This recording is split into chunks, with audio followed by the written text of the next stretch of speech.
Здравствуйте, с вами «Акцент». В республике каждый год природные пожары уничтожают лес на огромных территориях. Также обильные осадки и порывистые ветра создают угрозу жизни населения. О разрушительной силе природных явлений и о том, как защититься от них, поговорим сегодня. У нас в гостях Иннокентий Михайлович Андросов, первый заместитель председателя Государственного комитета по обеспечению безопасности жизнедеятельности населения республики. Добрый день. Добрый день. Иннокентий Михайлович, расскажите, пожалуйста, про основную деятельность вашего комитета. Ну, во-первых, в самом названии комитета полностью написано, чем мы занимаемся. Мы занимаемся комплексом мер по защите населения от чрезвычайных ситуаций. Мы занимаемся завозом продовольственных товаров, мы занимаемся и спасаем людей и так далее. Поэтому, конечно же, наша работа круглый год идет в активном режиме. Допустим, зимой у нас же населенные пункты на севере, они отдаленные. Это и грузоперевозки, таких отдаленных участках. В весеннее время это весенние паводки, которые у нас происходят в республике очень активно. И республика является одним из паводкоопасных Российской Федерации. Ну и потом летние-осенние паводки, которые у нас в последние годы тоже задевают очень большими ущербами. Ну и, естественно, это лесные пожары, которые у нас очень активно проходят у нас в летнее время. Ну, кроме того, республика из-за того, что населенные пункты, опять же, в труднодоступных местах, много людей в летнее время, в зимнее время теряются, мы ищем, занимаемся спасением людей. Ну, кроме того, основная наша деятельность – это государственная противопожарная защита населения республики. Я бы хотел сказать, что спектр направления работы Государственного комитета очень широкое, поэтому сегодня трудятся 43 работника, подведомственные организации – это Служба спасения Республики Саха-Якутия и Государственная противопожарная служба. В целом где-то у нас порядка 3000 человек ежедневно несут службы для обеспечения безопасности населения нашей республики. Если, Иннокентий Михайлович, говорить про природные пожары, какова обстановка на сегодняшний день? Ну сегодня на 8 июля у нас в республике 45 природных пожаров. Действующих? Да, действующих. Угу. Из них 5 пожаров это на обслуживаемой территории. То есть это территории, где около населенных пунктов, где можно дойти до этих пожаров. А труднодоступные пожары, которые находятся в отдаленных местах, они, значит, решением комиссии по чрезвычайным ситуациям, они не обслуживаются, потому что нет смысла их тушить, на это не хватит средств, на это не хватит людей и так далее. Поэтому мы в основном занимаемся на обслуживаемой площади. Сегодня из 5 пожаров 3 пожара это в Берхаянском Улусе. Они сегодня действуют не так далеко от населенных пунктов, поэтому мы их смотрим, тушим и так далее. Кроме того, сегодня по одному пожару имеется в Ленском районе, Нюрбинском и Олюкинском районе. Вот. А так, за летнее время, когда у нас как раз началось нормальное лето, в июне месяце, у нас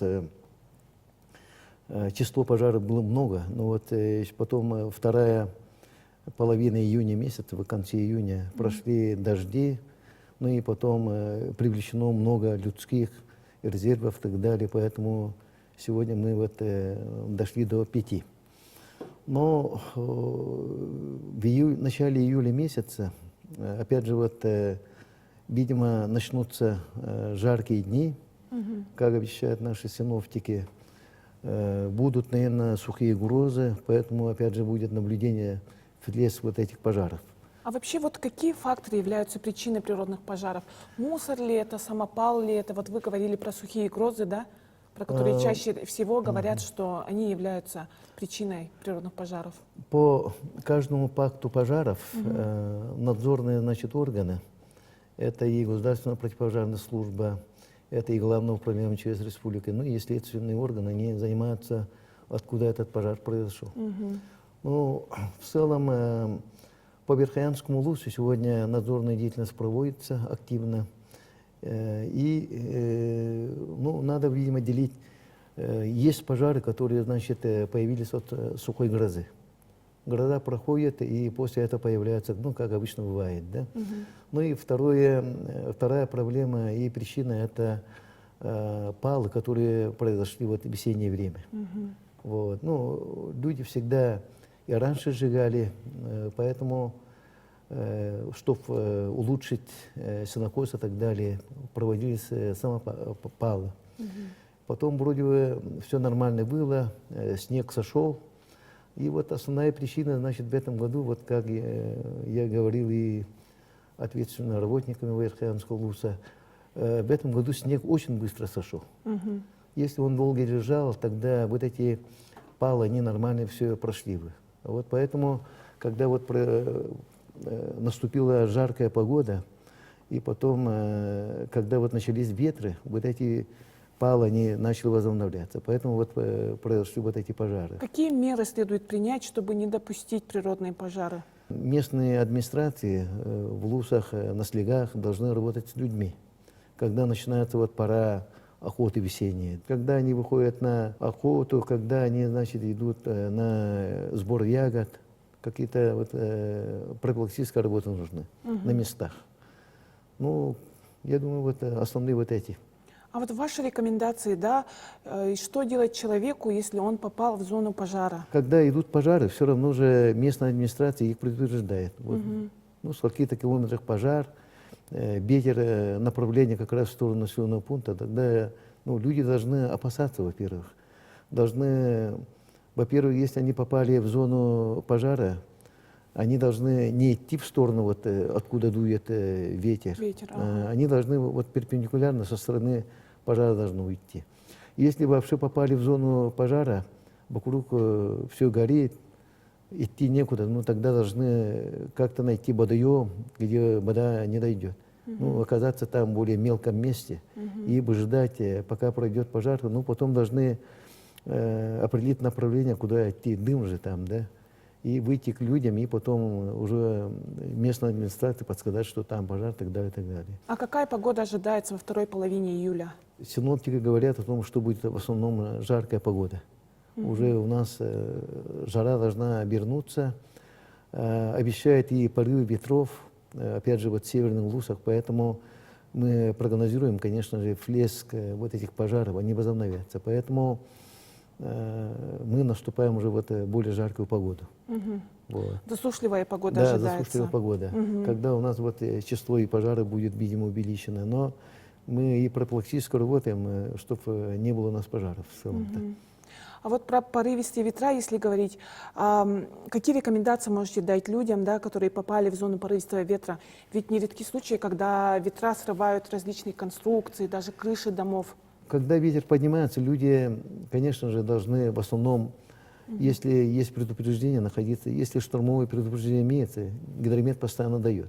Такие-то ветра у нас намечаются. Я вижу, вот они в основном за 2-3 дня дают.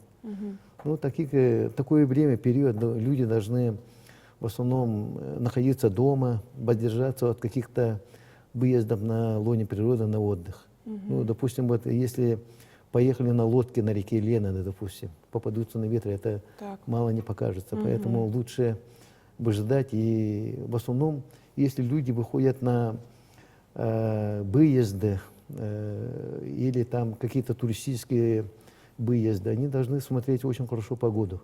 Потому что и в интернете, вот РП, Гисметео, ну и наш вот гидрометцентр, да, республики, они в целом-то правильно все подсказывают, какие у нас погоды. В первую очередь нужно проверять прогнозы. В первую очередь люди должны, и в зимнее время тоже, когда люди, вот были у нас случаи, когда люди едут на природу во время вот метели, пурги, попадаются и потом вот, так сказать, туши свет, да, поэтому вот они должны посмотреть всегда погоду. Погода все подсказывает, и выбрать нормальный период, когда надо выйти на природе или на какие-то поездки дальние. Вот. Иннокентий Михайлович, а вот что вообще считается экстренным чемоданчиком? Что нужно брать человеку в первую очередь?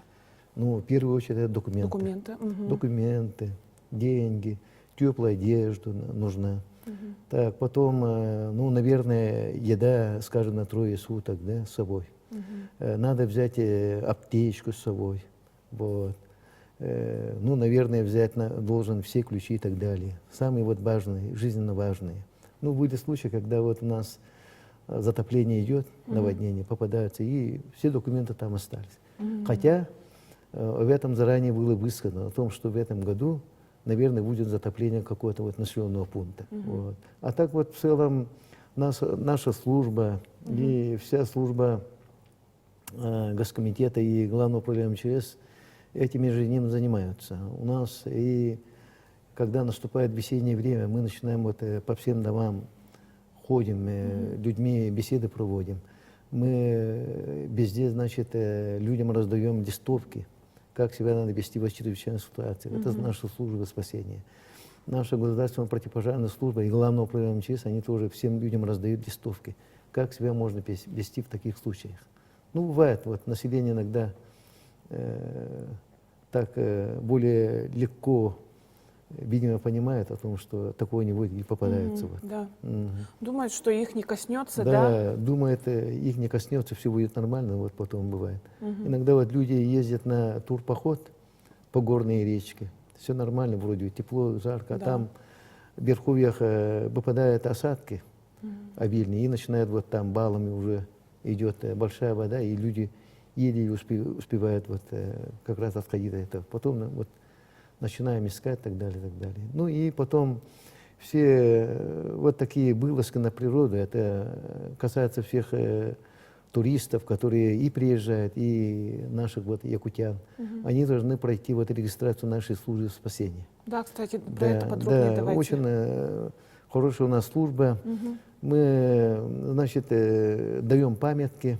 Если там опасные места, маршрут опасный, тогда мы с ними беседы проводим. Вот, допустим, так надо вести, так надо вести.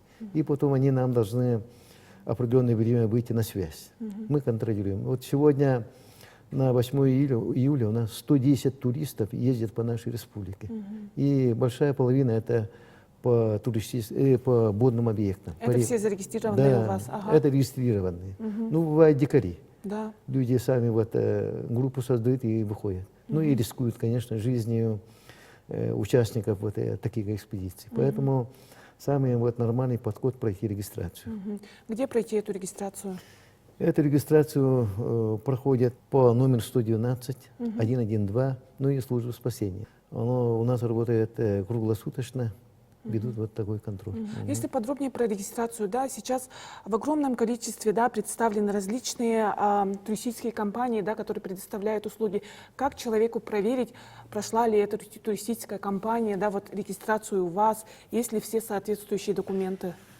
Да, сейчас много турфирм, компаний и частных лиц, которые вот летнее время особенно, да, организуют вот такие туристические поездки. Сплавы, да, вылазки вот на гористую местность. И какие-то охотничьи туры, их много. Да.